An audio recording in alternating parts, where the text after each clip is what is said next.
ভাই আমি একটা কথা বলেছি, কথাটা ভাইরাল হয়েছে অনেক। মানুষ মানুষের অবস্থানকেই ভালোবাসে, মানুষ কখনোই মানুষের অন্তঃসত্ত্বাকে ভালোবাসে না।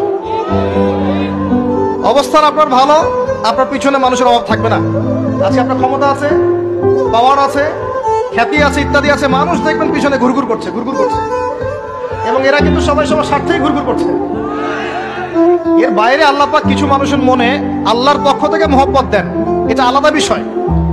আপনি মানুষকে সন্তুষ্ট করতে পারবেন না, পরিবার, বাবা মা, ছেলে মেয়ে, বউ বাচ্চা, কাউকে সন্তুষ্ট করতে পারবেন না। 100% আপনি কাউকে সন্তুষ্ট করতে পারবেন না। সারা জীবন করে যাবেন, আপনার বিরুদ্ধে অভিযোগ থেকেই যাবে। শুধু আল্লাহ রাব্বুল আলামিন অপেক্ষা করে বসে আছেন, আপনি কখন তওবা করে তার দিকে ফিরে আসবেন। দিন আল্লাহ পাক আপনাকে মাফ করে দিবেন ইনশাআল্লাহ।